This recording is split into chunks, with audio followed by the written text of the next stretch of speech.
Wait, before we start, let me ask you a question. Why is cold drink always served cold? Cold drink हमेशा ठंडी ही क्यों सर्व की जाती है? And why does it lose its फिज when it becomes warm? और जैसे ही cold drink गर्म होती है, गर्म होने पर इसके जो गैस वाले बुलबुले हैं, वो कम क्यों हो जाते हैं? चलो एक और क्वेश्चन है आपके लिए। गुलाब जामुन की चाशनी बनाते समय एक समय के बाद बेटा चाशनी में चीनी घुलनी क्यों बंद हो जाती है? क्या इन दोनों सिचुएशन का कोई कनेक्शन है?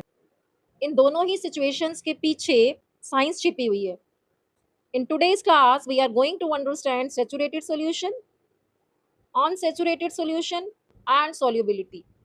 आज की क्लास में हम इन तीनों के बारे में बहुत ही इजी लैंग्वेज में समझने वाले हैं। So let's begin. Unsaturated solution. Imagine I have a glass of water और मैं क्या करती हूँ, इसमें एक चम्मच चीनी जो है वो ऐड कर देती हूँ और इसको अच्छे से हिलाती हूँ। हम क्या देखते हैं कि शुगर जो है वो कम्प्लीटली डिसॉल्व हो जाती है। Then I add another spoon of sugar, फिर मैं एक चम्मच चीनी और डालती हूँ।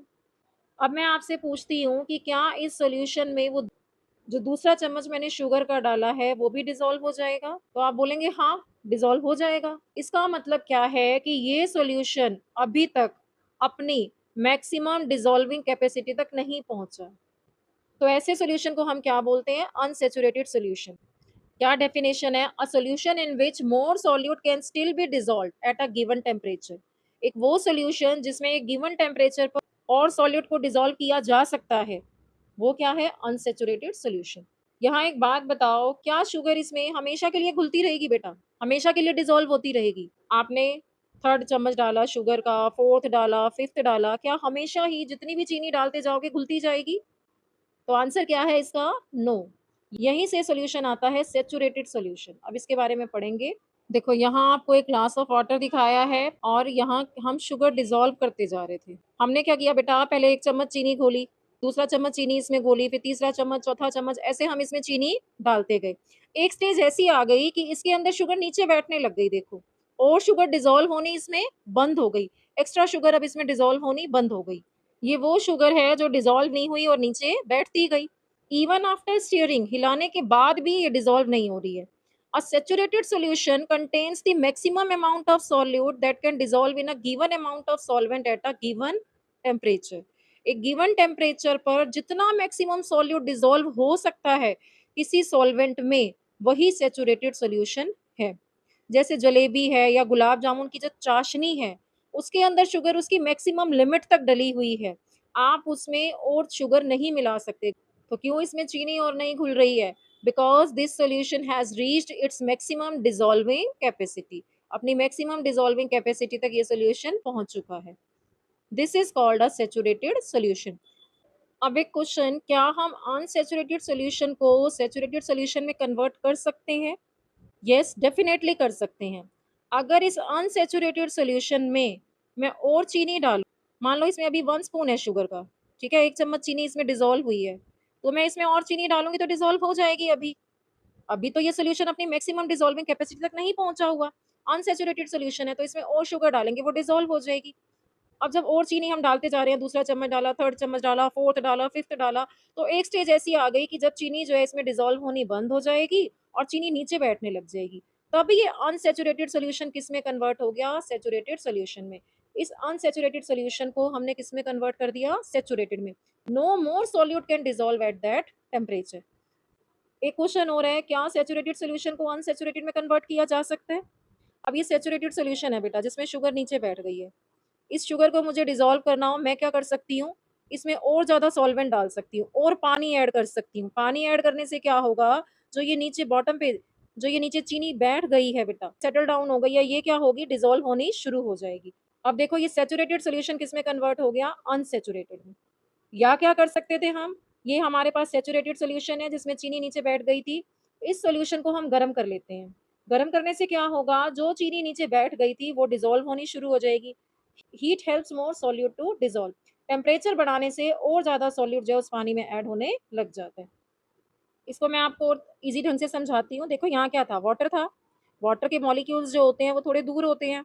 हमने शुगर मिलाई तो जो शुगर के मॉलिक्यूल थे, शुगर के मॉलिक्यूल क्या हुए? वाटर के मॉलिक्यूल के बीच में जो स्पेस था वहाँ वो एडजस्ट हो गए। एक स्टेज ऐसी आई कि सारे ही जगह जो थी वो फिल हो गई, अब कोई जगह ही नहीं बची। अब जब जगह नहीं बची है तो चीनी जो है वो नीचे बैठनी शुरू हो गई। अब हमने क्या किया, इसमें और वाटर मिलाना शुरू किया। जब और वाटर मिलाना शुरू किया तो फिर से जो वाटर के मॉलिक्यूल्स थे वो इसमें ऐड किए।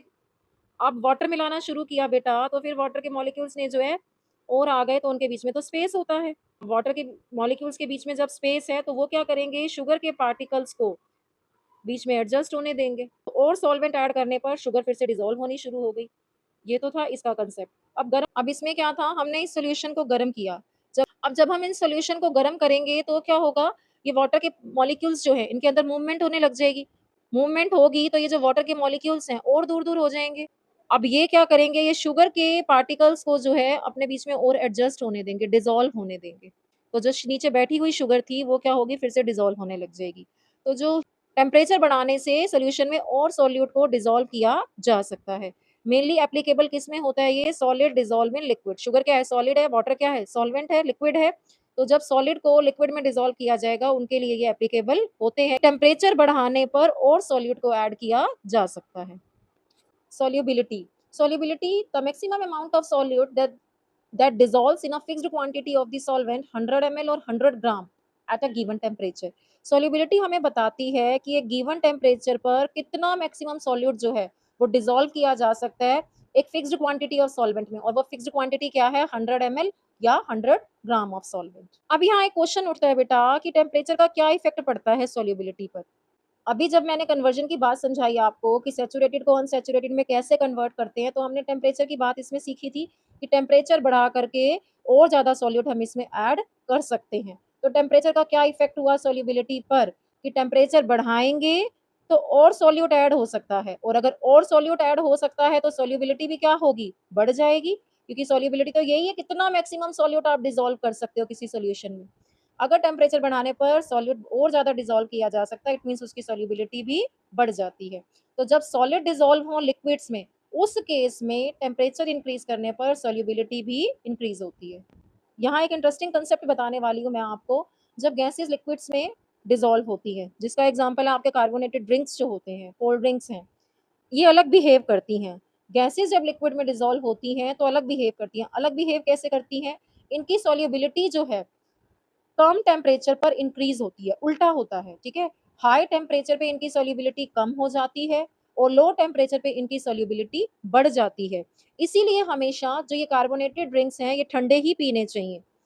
लो टेम्परेचर पर ज़्यादा कार्बन डाइऑक्साइड जो है वो इन ड्रिंक के अंदर डिसॉल्व रह जाती है। जब ड्रिंक गर्म हो जाता है तो क्या होगा बेटा, जो कार्बन डाइऑक्साइड है वो एस्केप कर जाएगी, बाहर चली जाएगी, and the drink loses it's फिज। फिज मीन्स अपने गैस वाले बुलबुले जो है उसको ये लूज़ कर देगा, वो कम हो जाएँगे और आपको पीने में वो टेस्ट नहीं आएगा। तो हमने क्या पढ़ा इसमें कि solubility of solid in liquids जो है वो टेम्परेचर बढ़ाने के साथ बढ़ जाती है। दूसरी जगह जो solubility of gases in liquids है, उसमें टेम्परेचर कम करने पर सॉल्युबिलिटी बढ़ती। यहाँ क्या होगा, टेम्परेचर बढ़ेगा तो सॉल्युबिलिटी कम होगी। यहाँ टेम्परेचर बढ़ेगा तो सॉल्युबिलिटी भी बढ़ेगी। यही सेम कांसेप्ट जो है एक्वेटिक लाइफ पर भी अप्लाई होता है। जितना कोल्ड वाटर होगा, उसमें उतनी ऑक्सीजन डिसॉल्व होगी। अगर ज़्यादा ऑक्सीजन डिसॉल्व होगी तो जो फिश है, दूसरे एक्वेटिक एनिमल्स हैं, वो क्या होंगे, सर्वाइव कर पाएँगे। तो जितने भी एक्वेटिक एनिमल्स हैं, ये बेटर सर्वाइव करते हैं कोल्ड वाटर में, क्योंकि कोल्ड वाटर में ज़्यादा ऑक्सीजन डिसॉल्व होती है। जब पानी गर्म होता है, जब वाटर बहुत वार्म होता है, तो डिसॉल्व्ड ऑक्सीजन भी जो होती है उसकी अमाउंट कम हो जाती है। इसलिए हॉट वाटर में क्या होता है, एक्वेटिक लाइफ का जीवन नहीं होता। अब आपकी टर्न है, ये क्वेश्चन आपके लिए। पहला क्वेश्चन है, if the temperature of water increases where will aquatic life survive better. हमारा फर्स्ट ऑप्शन है कोल्ड वाटर, सेकंड है हॉट वाटर। नेक्स्ट क्वेश्चन है, why is aquatic life more abundant in cold water than in hot water. Comment your answer, answers comment में लिखें। Next video में मैं आपको solubility curve के बारे में बताऊंगी और एनसीईआरटी बेस्ड कुछ फिल इन द ब्लैंक्स है, हम वो करेंगे। आज का कंसेप्ट अगर क्रिस्टल क्लियर हुआ हो तो इस वीडियो को लाइक करें, अपने फ्रेंड्स के साथ शेयर करें, चैनल को सब्सक्राइब करें। मिलेंगे नेक्स्ट वीडियो में। Thank you for watching my video.